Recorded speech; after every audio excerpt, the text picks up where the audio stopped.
Le passage du jour, c'est un passage de la lettre 4. Hein. Enfin, c'est deux passages de la lettre 4 qui parlent un petit peu de ça, quoi, du côté de la conscience qui peut percevoir la conscience divine et se mettre en accord avec elle, quoi. L'unité de la conscience divine qui est partout, justement, et génère toutes les choses. Les chemins de Compostelle, les plantes et les humains aussi. Donc allons-y. J'ai depuis longtemps ascensionné jusqu'aux plus hautes fréquences de vibration de conscience dans les royaumes célestes. Et je suis la conscience divine elle-même individualisée. Ma conscience peut entourer le globe pour atteindre quiconque m'appelle. C'est le cas de tous les grands enseignants qui ont vécu sur Terre, qui étaient illuminés et ont perçu la réalité de la source de tout être, et qui ont enseigné aux gens depuis leur niveau exalté d'illumination. Ils étaient élevés dans la puissance spirituelle pour pénétrer le voile dense de la conscience humaine et percevoir ce qu'il y a vraiment au-delà du monde de la matière. Ils ont vu, aussi clairement que le permettait leur conditionnement mental antérieur, l'unité fondamentale de la création, dans le royaume de la créativité elle-même. Tous sans exception, après leur transition dans la dimension suivante d'existence, ont échappé au manège des réincarnations, et ils ont avancé dans les royaumes toujours plus élevés de pure conscience spirituelle individuelle, jusqu'au portail de la conscience universelle elle-même. Ils sont devenus la conscience divine individualisée, possédant la puissance et la perspicacité de la conscience divine. Eux aussi partagent la conscience christique, comme je l'ai dit dans une lettre précédente. Ils combinent les sommets de l'amour intelligent avec les sommets de l'intelligence aimante, combinant la puissance de la volonté avec la puissance du but. Ils sont également masculins et féminins dans leur conduite. Ils sont la démonstration parfaite de la force et de la nutrition et l'élévation. Ils sont l'exemple parfait de ce que tous les hommes et toutes les femmes devraient s'efforcer d'atteindre. Pour atteindre une telle perfection de l'être, l'esprit humain doit écarter toute division et toute rivalité. Quel que soit votre prophète proclamé, vous pouvez être certain qu'il est la vie elle-même et qu'il est puissant dans la fraternité de tous les grands enseignants.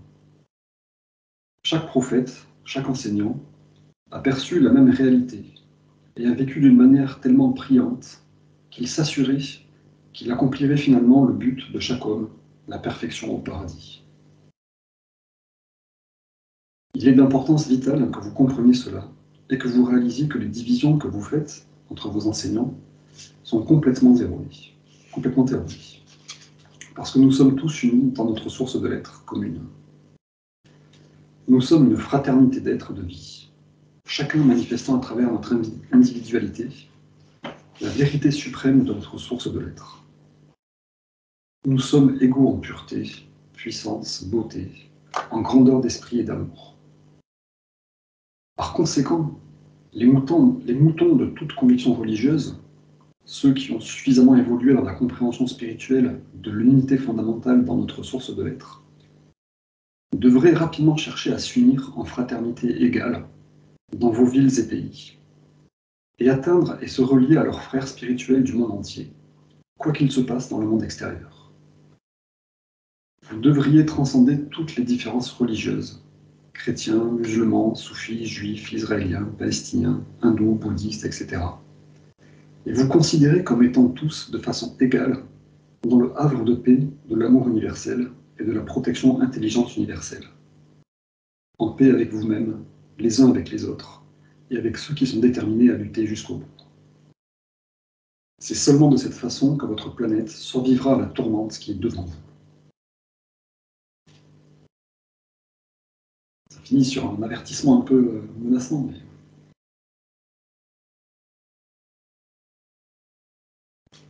Mais je trouve que c'est un beau passage justement qui fait le lien entre l'élévation de conscience, la perception du divin, et le fait de comprendre, de percevoir l'unité fondamentale qu'il y a derrière toutes les choses.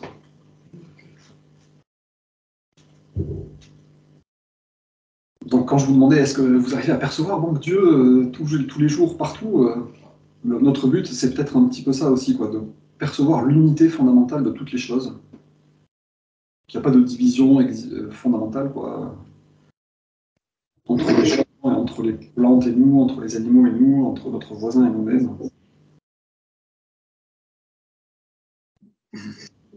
Et ça, c'est vrai que c'est une perception qui dépasse la perception humaine, quoi.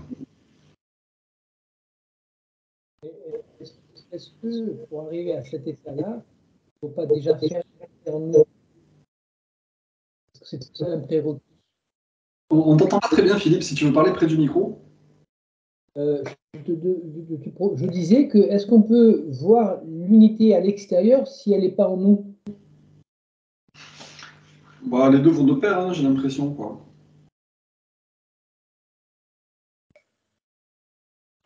Percevoir l'unité en nous avec Dieu, c'est vrai que c'est peut-être c'est peut-être ce qui est le plus aidant, quoi. Mais c'est toujours pareil, hein, si on s'aime pas, on peut pas aimer les autres. Si on n'est pas en paix en nous-mêmes, on peut pas être en paix avec les autres. Donc effectivement, si on perçoit pas l'unité en nous, on peut pas l'apercevoir à l'extérieur de nous, quoi. En tout cas, enfin, voilà, il y a, dans le paragraphe 7, là, il y a une phrase, je trouve, qui est vraiment un guide important, quoi. Donc il parle toujours des maîtres, hein. Il dit « Ils étaient élevés dans la puissance spirituelle pour pénétrer le voile blanc de la conscience humaine. » Donc aller au-delà des perceptions et des compréhensions humaines, se dire que c'est pas, on ne comprend pas tout, on ne perçoit pas tout, c'est pas le sommet de l'évolution, la compréhension humaine, quoi, de la conscience humaine. Donc ils étaient suffisamment élevés pour pénétrer le voile dense de la conscience humaine, percevoir ce qu'il y a vraiment au-delà du monde de la matière, et ils ont vu aussi clairement que le permettait leur conditionnement mental antérieur, l'unité fondamentale de la création dans le royaume de la créativité elle-même. Donc le travail de percevoir Dieu, il est un peu résumé ici, en fait, quoi. Cette phrase, si vous permettez, cette phrase, Marc, elle est très, très intéressante pour moi aussi. Parce que déjà au départ, Christ dit que les maîtres, les grands maîtres, étaient élevés dans la puissance spirituelle pour pénétrer le voile dense. Oui. Alors ça les distingue un petit peu de nous ou de tout le monde. D'abord, ce ne sont pas des gens comme tous. En même temps, ils continuent et ils nous donnent une belle, comment dirais-je, raison et leçon de respecter tout le monde. C'est-à-dire le fait que le voile de la conscience humaine est dense. Dans ce cas, pourquoi juger les autres, les incriminer, etc., etc. On ne peut que les aimer parce qu'ils sont, et nous sommes, nous nous trouvons dans une voie dense de convictions humaines, etc. Donc la voie n'est pas facile. Oui. Ouais. Et aussi dans la partie après où il dit « Ils ont vu aussi clairement que le permettait leur conditionnement mental antérieur ». Ça aussi, on voit que le conditionnement mental, c'est une entrave à la progression spirituelle, quoi. Parce que justement, on nous a éduqués dans tout un tas de choses, de division, de séparation, ta. Ouais, ça veut dire qu'on n'est pas égaux, en fait. Ah, bah non. Bah non, on est, après, voilà, on est peut-être égaux en droit, ou on est égaux en... On est tous égaux dans l'unité de l'être, justement. Mais au niveau de la conscience humaine, on n'est pas égaux, quoi. Comprendre son propre conditionnement mental est d'une importance capitale, il me semble. Christ, il explique assez longuement ce que c'est les schémas et les modèles de pensée qu'on possède tous, comment les découvrir, comment les distinguer et comment travailler pour les changer, pour s'en libérer. c'est une partie peut-être la plus difficile de la voie de Christ. Oui, c'est ça, ouais. Donc, leur condition mentale et notre condition mentale est une chose à changer, à travailler. En fait, c'est ça qui nous permettra tout le long de temps de se rapprocher vers la conscience divine et vers les autres, vers ce contact.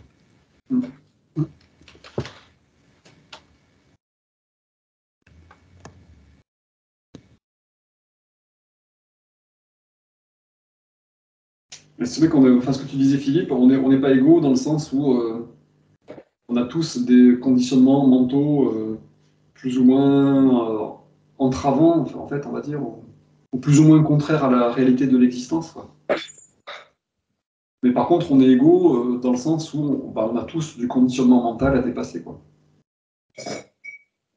Donc c'est pour ça, comme disait Dragomir, on est censé... Enfin, c'est vraiment absurde de juger les autres ou de les condamner ou de les critiquer parce qu'ils font, comme nous, du mieux qu'ils peuvent, quoi. Et même si c'est pas toujours facile à percevoir, c'est vraiment important à mettre en pratique, quoi. De ne pas se diviser en rejetant les autres parce qu'on n'est pas d'accord avec eux ou qu'on trouve qu'ils se comportent mal, par exemple, ou qu'ils pensent n'importe quoi. Et ça, c'est vrai qu'au niveau du plan humain, c'est difficile à faire, en fait.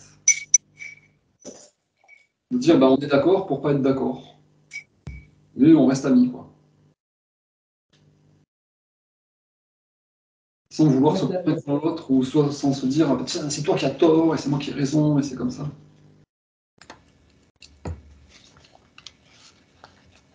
Il y a aussi un double aspect, c'est que quand je vois, par exemple, chez l'autre, il exprime quelque chose, puis je me dis, tiens, c'est ce que je pensais avant. Et alors je me dis, bon, bah, sois conciliante puisque tu es passé par là, et en même temps, avec humilité, je me dis, bon, bah, je suis heureuse parce que je vois que j'ai monté une marche. J'ai quitté ce vieux fonctionnement pour me comporter ou parler ou avoir une action différente. Ça, c'est intéressant, hein, ce constat à faire. Et ça apaise aussi l'animosité qu'on pourra avoir envers l'autre. Absolument, puisque tu te dis, bon, bah, j'ai été comme ça, j'ai été comme lui ou elle. Ouais.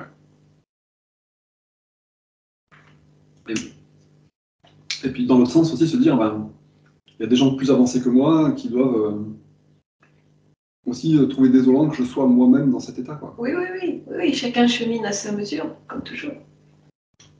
Donc ça rend même aussi, quoi, quelque part. Mais ça permet un monde plus apaisé. Oui.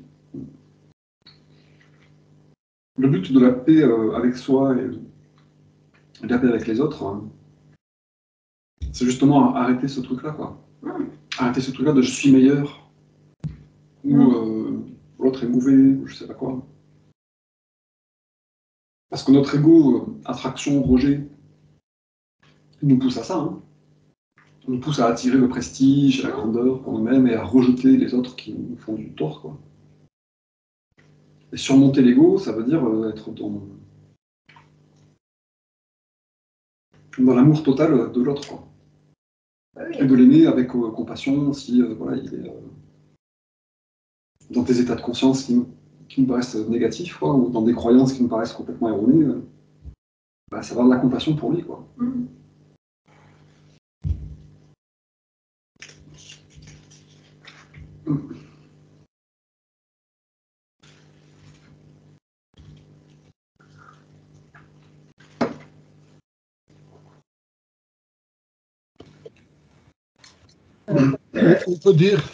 On peut dire que nous sommes égaux, non seulement dans notre essence, c'est-à-dire la conscience divine et la conscience universelle, mais nous sommes égaux aussi concernant notre avancement spirituel.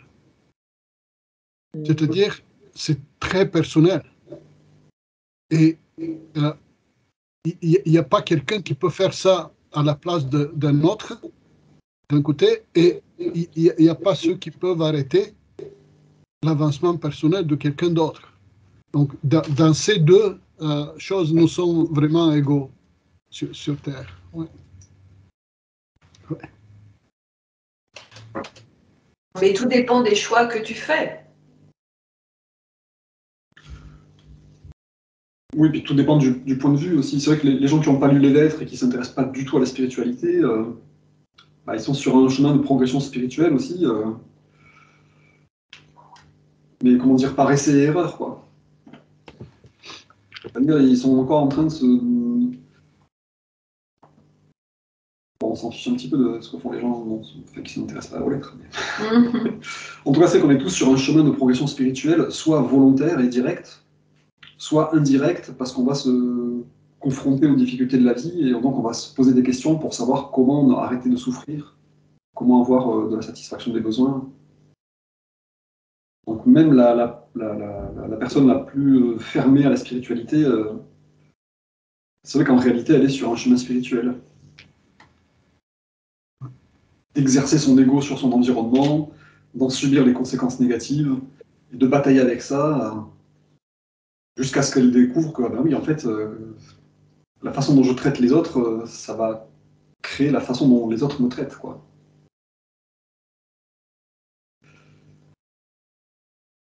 C'est pour ça qu'il n'y a pas d'erreur. Je ne sais plus où j'ai lu ce truc-là, où ils disent en fait il n'y a pas d'erreur. Je crois que peut-être c'est dans les lettres aussi.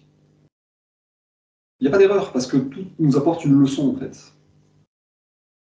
Tout nous apporte une leçon constructive de ben, ça c'est c'est une façon qui ne marche pas. Voilà. Donc on a appris le fait que ben, cette façon de faire ne marche pas. C'est pas une erreur. C'est une découverte.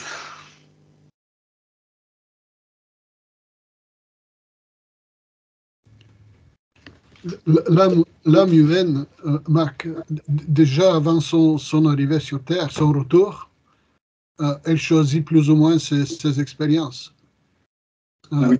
qui vont la faire avancer. Et souvent, ça passe à travers la souffrance. Et quand on cause la souffrance aux autres, ben, c'est les remords qui viennent nous faire progresser, etc. Ouais. En tout cas, il n'y a pas de, comment dirais-je, c'est pas étonnant que quelqu'un qui aujourd'hui se trouve dans une situation pitoyable du point de vue humain et même spirituel, dans 1 an ou dans 5 ans, prend le chemin de la sainteté dans l'idée de l'âme, pas la sainteté religieuse, bien sûr, mais qui avance très, très, très vite et brusquement, justement à cause de ces remords qui naissent aussi à cause de ses actions et son état d'esprit précédent. Nous sommes tous liés, mais la vitesse et la façon est très personnelle, extrêmement personnelle. C'est de là que nous sommes, on peut dire que nous sommes égaux aussi par rapport à ça. Ah oui. Mais c'est intéressant ce que tu dis, parce que du coup, cette personne dont tu parles, elle aura eu, ça aurait été nécessaire qu'elle fasse des mauvaises actions pour comprendre qu'il fallait s'améliorer. Donc, dans ce sens-là aussi, ces mauvaises actions, entre guillemets, c'est pas des erreurs, c'est une étape nécessaire comment dire, de mal se conduire ou mal agir pour se rendre compte que, bah oui, en fait, c'est pas ça le bon chemin, quoi.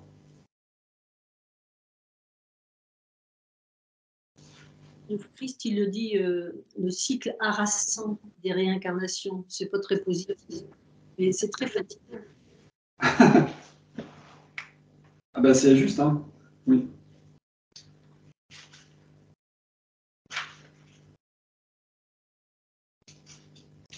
C'est harassant de recommencer, t'imagines un peu toutes les expériences humaines qui sont pas beaucoup productives de fruits intéressants, quoi.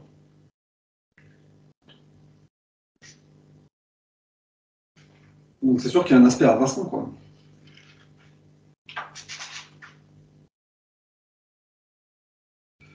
Des fois, ça me donne un peu le tournis de voir comment dire, les gens bloqués dans des complexes familiaux ou personnels et qui du coup s'embourbent dans des choses qui sont pas sont pas directement utiles pour le développement spirituel. Je sais pas, mais j'ai l'impression que vraiment le seul but sur Terre intéressant, enfin le seul but sur Terre, c'est d'atteindre justement l'illumination en fait. Mm. Et du coup, toutes les choses secondaires, c'est des occasions de pratiquer, de mettre en œuvre la conscience divine, on va dire. Mais en soi, c'est pas un but intéressant, quoi. Avoir une carrière, des enfants, une voiture, un machin, un truc, en soi, ça sert juste à rien, quoi. Et voir des gens qui s'engrainent là-dedans et qui s'encroutent dedans et qui sont pris juste dans ce truc sans voir le but derrière d'illumination spirituelle, c'est que moi, des fois, ça me chagrine, enfin, ça me touche, quoi. Ouais, mais Marc, après ton illumination, faudra aller la vivre dans ta famille, dans ta voiture et dans ton quotidien. Tu vas pas la mettre en haut de ta montagne, il faut la partager après. Non, non, bien sûr. Non, mais ce que je veux dire, c'est que c'est de voir des gens qui sont dans les prises de l'ego et qui ont pour but de satisfaire leur ego, au lieu de se dire, bon, il faut que je sois quand même conciliant avec les autres, il faut que je sois plus gentil avec les autres. Ouais, mais à mon avis, même après une illumination, tu es encore confronté à comment la vivre après, au quotidien. Hein. Ah bah c'est sûr, oui. Bah, c'est l'intérêt de rayonner. Alors, qu'est-ce qu'on met dans ce mot-là? Ça me fait penser, il y a le titre d'un bouquin que j'ai pas lu, mais le titre, j'ai trouvé ça excellent, qui s'appelle Après l'illumination, la lessive. Et ça, c'est l'histoire des remords. Ouais. Oui, justement, le truc, c'est ça, c'est ok, j'ai atteint l'illumination sur mon canapé, poum, ça y est, je suis illuminé, mais bon, faut que je fasse la lessive, quoi. Voilà, Je fasse à manger, il faut que X, Y, Z. La lessive, et moi j'ai vu le titre d'un autre bouquin hier, et après, le titre du bouquin, c'est J'ai le soleil à vivre. Et après, ton illumination, il faut la vivre sur Terre. Et c'est justement là que ça doit être très très sympathique, quoi. Donc, il y a la machine à laver, il y a la voiture, il y a aussi les enfants, la famille, parce que tu veux, quoi. Les vacances, j'en sais rien, le boulot. Bon, si vous voulez, on lit le deuxième passage, quoi. Donc c'est paragraphe 39, 40 et 41. Pour continuer un petit peu justement dans cette perception de l'unité de la création. On vous a dit que vous deviez arracher un œil à quiconque prend votre œil. Mais je vous dis que c'est insensé. Si votre œil est arraché de son orbite, et que vous prenez de même l'œil de votre adversaire, vous vous retrouverez probablement bientôt avec une main et une jambe en moins. Il vaut mieux rester complètement immobile, élever votre esprit et votre cœur jusqu'au Père, Allah, conscience divine, et prier pour l'aide, la guérison et la protection contre de plus grandes calamités. Et priez aussi pour votre adversaire, car tout sentiment mauvais que vous avez à son égard n'attirera que plus de douleur et de détresse à vous. Pardonnez-lui, priez pour lui, et vous ferez naître des bénédictions pour vous. Non parce que vous avez fait plaisir au Père, Allah et fait la bonne chose, mais parce que votre conscience attirera des bénédictions dans votre vie. Vous vous bénirez vraiment vous-même en priant pour des bénédictions pour les autres. Mais que cela ne soit pas votre motivation, sinon la bénédiction sera gâtée par votre intérêt personnel. Toujours, en toute situation où vous êtes menacé, arrêtez-vous, restez tranquille, tournez-vous et demandez au Père, conscience divine, de l'aide. Et regardez la délivrance arriver. Elle viendra sûrement. Je vous dis sans peur d'être contredit que si vous voulez vivre sous la protection du Père, Allah, conscience divine, en rayonnant la bienveillance et l'amour vers tous ceux qui sont dans votre vie et votre pays, et même vos soi-disant ennemis, vous ne serez jamais attaqué, vous ne connaîtrez jamais la tristesse, vous ne subirez jamais aucune des maladies et malheurs humains que crée la conscience humaine.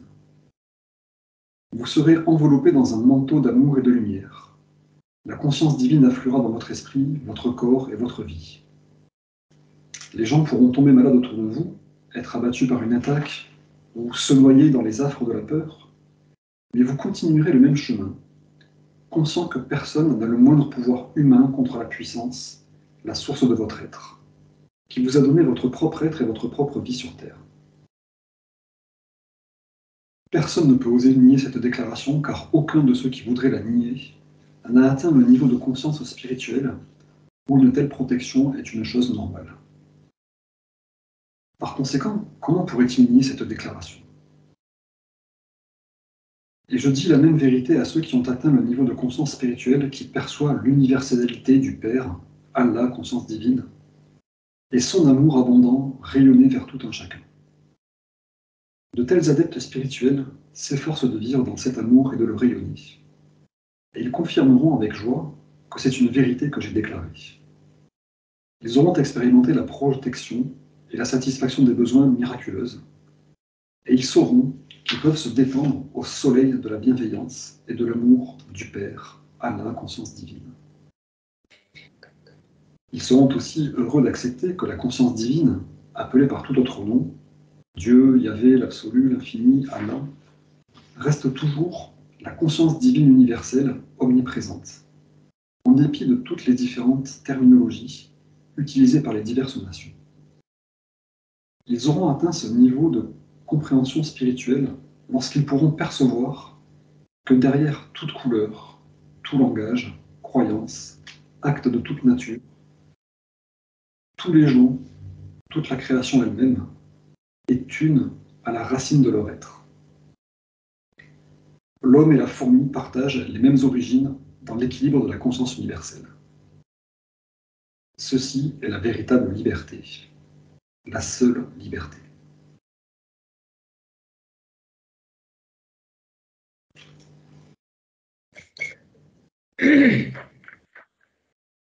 Tu l'as dit. La seule liberté, la seule véritable liberté, c'est de s'élever au ce niveau de conscience où on perçoit qu'on est tous unis dans la conscience universelle.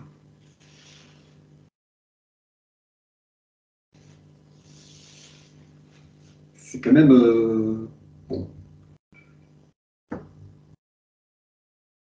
C'est pas facile à bien comprendre intellectuellement, mais quand même on peut se projeter dans cet état-là, de se dire en fait on a tous les mêmes droits, les mêmes devoirs les uns envers les autres, on a tous accès aux mêmes choses.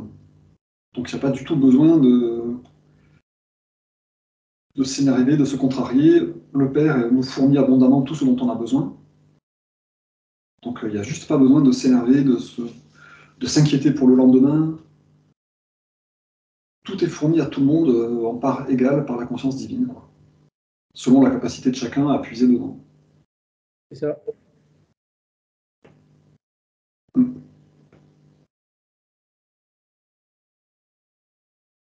Parce que c'est vrai que, quand on parlait du conditionnement mental, là, au début du paragraphe 40, il raconte vraiment quelque chose qui va à l'encontre de tout le conditionnement mental qu'on a pu recevoir. Hein.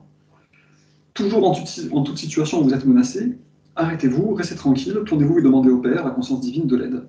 Et regardez la délivrance arriver. Elle viendra sûrement. Pardonnez ceux qui vous ont fait du mal, ne vous vengez pas, priez pour leur bien-être. Ça, c'est un conditionnement mental tout à fait nouveau, quoi.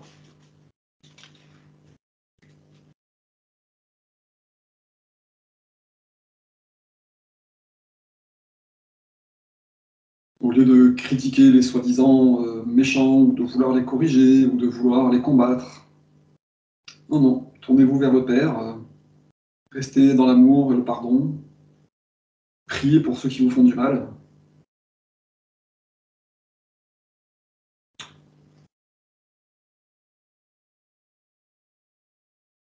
Ouais, c'est contre-intuitif, quoi.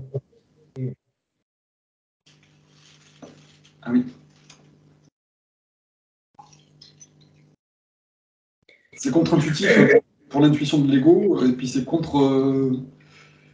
antinaturel pour la naturalité de la société, en gros, on va dire, quoi. Mais néanmoins,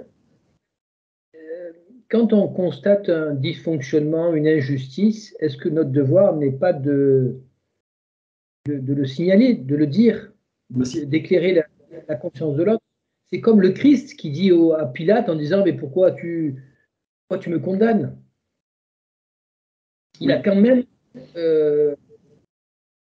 il a quand même, il est, voilà, il a fait, il a manifesté quand même son interrogation. Il n'est pas resté sans rien faire dans le silence. Ouais. Bah, c'est là tout l'équilibre subtil du truc. Hein. Eh oui, je suis d'accord. C'est là la difficulté. Et ouais. C'est difficile justement tant qu'on ne perçoit pas l'unité de toutes les choses. Parce qu'on se dit, bon ben soit je réagis comment dire, j'agresse l'autre, on va dire, soit je réagis pas, je supporte et je suis une victime. Et en fait, c'est ni l'un ni l'autre, quoi. Il faut accepter les choses telles qu'elles sont, se tourner vers Dieu pour demander que faire, en fait, et ensuite faire quelque chose. Si on croise dans la rue un homme en train de tabasser quelqu'un, enfin, ou de je sais pas quoi, je sais pas, qui fait quelque chose de mal, on va dire, alors on est censé intervenir. On n'est pas censé intervenir avec l'ego, c'est-à-dire on n'est pas censé lui faire mal, je sais pas quoi, le martyriser ou quoi, mais on est censé intervenir pour dire, bah non, je suis censé rayonner l'amour divin, donc je suis censé propager l'amour autour de moi et corriger les actes stupides ou corriger la souffrance. Et c'est pour ça qu'on ne peut pas y arriver tout seul, parce que si on ne demande pas à Dieu, on va le faire avec l'ego en fait. Et donc on va arracher l'œil de celui qui nous a arraché un œil, on va voilà, frapper ce qui nous a frappé. Et quand on demande de l'aide à Dieu, on peut avoir cette vision de l'unité de l'ensemble de la création et se dire, ok, ben l'autre c'est comme une partie de moi-même, donc je ne vais pas me battre contre une partie de moi-même. Mais par contre, bien sûr, je vais lui dire, bah, arrête de faire ça. Fais plutôt ceci. J'attendrai plutôt cela. Voilà. Mais si tu prends l'exemple suivant, tu vois un type tuer un autre type. Donc on est d'accord qu'il ne faut pas réagir, mais il faut peut-être agir, pas sous l'impulsion de l'ego, mais agir quand même. Et bien souvent, la frontière, la confusion, elle est souvent là entre le New Age qui dit non, non, tout va bien, il est gentil, il est beau, il est tout. Et c'est là où la difficulté, la confusion peut s'immiscer. Ah, bien sûr. Oui, puis il y a un cas où un type tue un autre type, et en gros, c'est mal, on va dire. Parce que bah, voilà, c'est pour le voler ou c'est pour je sais pas quoi. Mais il y a peut-être un cas où ça va être bien. Hein. On peut imaginer n'importe quoi. Hein, une situation où en fait, bah, c'est juste que ce type tue l'autre type, bah, il ne faut pas intervenir. Quoi. Mais c'est pour ça que de nous-mêmes, on ne peut pas savoir ce qui est juste. Eh oui, ça je suis Les d'accord. causes sont beaucoup trop complexes au niveau karmique, au niveau cosmique, au niveau de tout ce qu'on veut. Quoi. Donc de nous-mêmes, voilà, on va juger les trucs, on va projeter nos propres blessures ou nos propres interprétations. Et donc de nous-mêmes, on ne saura jamais ce qu'il faut faire. Le meilleur truc à faire, on ne saura jamais en fait. Et c'est pour ça qu'on a besoin de Dieu. Quoi. Ok, c'est plus clair. Parce que voilà, on voit un gars agresser un autre gars, bah, est-ce qu'il faut que j'intervienne? Est-ce que bah, en fait si j'interviens, il va me poignarder, je vais mourir, c'est con? Est-ce qu'il faut vraiment intervenir pour sauver l'autre parce que c'est injuste, ou est-ce qu'il faut le laisser parce qu'en fait il récupère quelque chose que le premier lui a volé? On ne sait pas en fait. Donc ça existe hein, des cas où il y a eu des interventions justement qui étaient complètement à contre-pied de ce qu'il fallait. Bon, si on voit quelqu'un se noyer, bon là il n'y a pas trop de doute, mais dans toutes les relations humaines, il y a toujours du doute, quoi. Et c'est pour ça qu'on a vraiment besoin de demander en situation à Dieu. C'est là que Exprimer la conscience divine, il faut préalablement demander de l'aide, ça c'est évident. et c'est difficile quand c'est des situations comme ça difficiles qu'on voit. Et demander de l'aide c'est ce que dit le Christ, hein, dès que vous vous sentez menacé ou qu'on vous menace, arrêtez-vous et adressez-vous au Père. Et c'est ça où il y a la foi qui intervient, parce qu'il dit invoquez l'aide et voyez se produire la délivrance. C'est-à-dire que c'est dans le recueil en soi que on voit déjà la solution. Mais peu importe laquelle, on ne la connaît pas, c'est Dieu qui intervient à travers nous, en fait. Mais c'est vachement dur parce que on est pris par cette situation aussi. On est touché, choqué. Et c'est l'émotion qui vient. Et c'est ça qu'il faut maîtriser. Faire venir la foi. Oui. C'est vachement dur parce qu'on est humain, touché. Et ça est possible. Qu'est-ce que ça me fait? Mais c'est dur. Très, très dur. Et autre difficulté, c'est que, comment dire, c'est de le faire en situation, en direct, c'est quand même plus difficile, quoi. Et c'est important de s'entraîner quand on médite tout seul chez soi, à dialoguer avec Dieu, en fait. Parce que ça sera beaucoup plus dur quand on sera face à la personne qui agresse l'autre, quoi. Oui, parce qu'on est dans l'émotion. Ouais. Et puis on est tout de suite dans l'ego de survie, attraction-rejet, quoi. Donc il faut non seulement effectivement développer la foi, et s'entraîner par la pratique comme un sport, hein, pour que cette demande à Dieu et l'attente de la réponse et la réception de la réponse fonctionnent.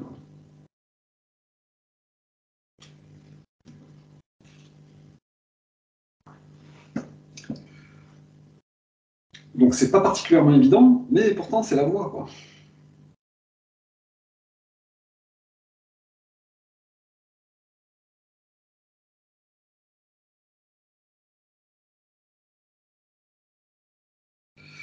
Donc comment on peut développer la foi? Dites-moi.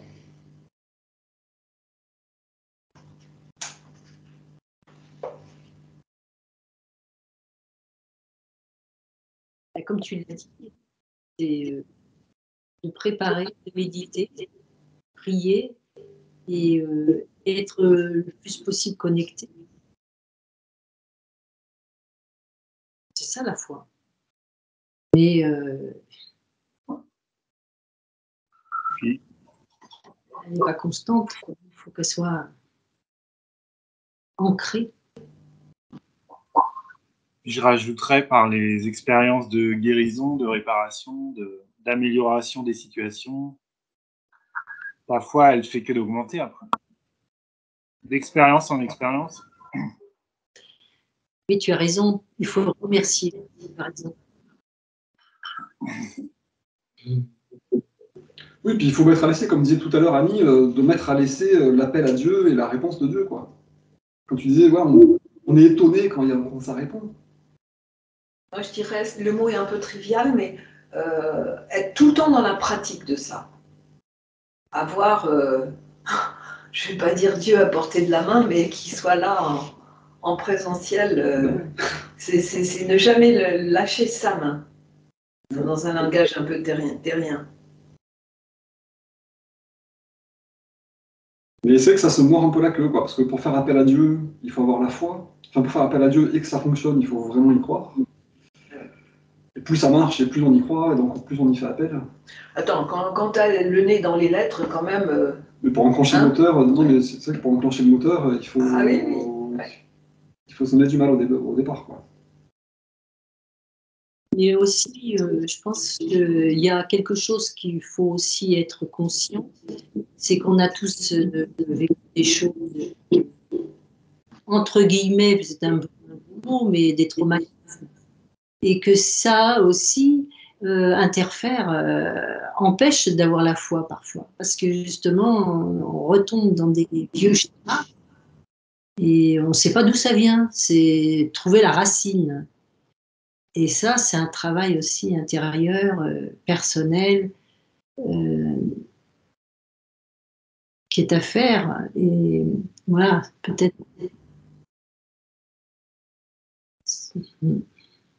Ah oui, oui. Bah, ça fait partie du conditionnement mental passé aussi, quoi.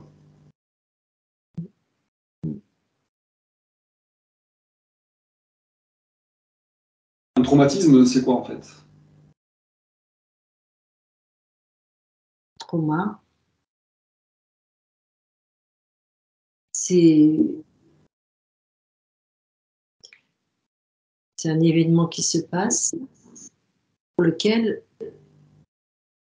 soit on le fuit, j'écoutais une émission hier qui disait soit on le fuit, soit on le combat, ou soit on est figé. Et figé, on le met au fond de soi.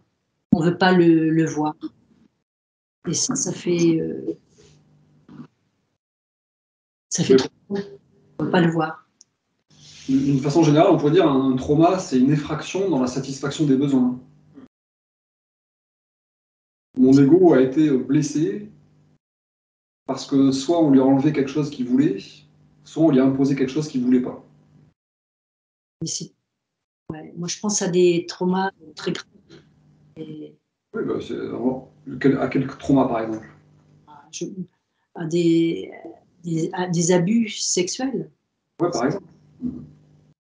Donc on a imposé à l'ego de ne plus avoir sa sécurité physique, chose qu'il ne veut pas. Et donc on lui a imposé, c'est une effraction dans sa protection. Et du coup, ça entraîne le constat que les besoins ne sont pas toujours satisfaits, et donc ça détruit un peu la foi dans la satisfaction des besoins par le père, quoi. Les expériences prises au premier degré au niveau de l'ego détruisent la foi, enfin les expériences difficiles, quoi. Et du coup, il faut arriver un peu à, comment dire, c'est pour ça qu'il parlait d'aller voir au-delà du voile de la matière et d'aller voir au-delà de nos propres conceptions humaines et du voile humain de la conscience humaine. C'est qu'il y a malgré tout toujours Dieu, quoi qu'il se passe. Même s'il y a des traumas, même s'il y a des bombardements, des viols et des choses atroces, Dieu existe toujours. Et Dieu satisfait toujours les besoins. Donc pourquoi on vit des traumas? Après, voilà, c'est la conscience humaine qui sème les choses, qui récolte.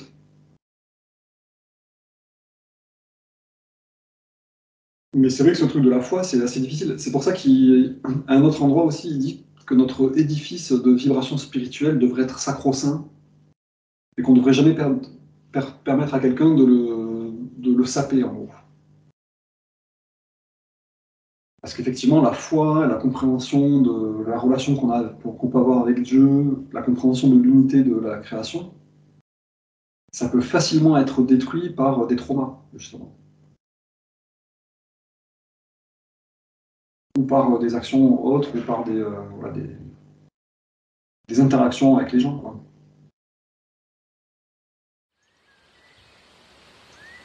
Donc c'est un truc qui est difficile à développer, et c'est aussi difficile à préserver, quoi.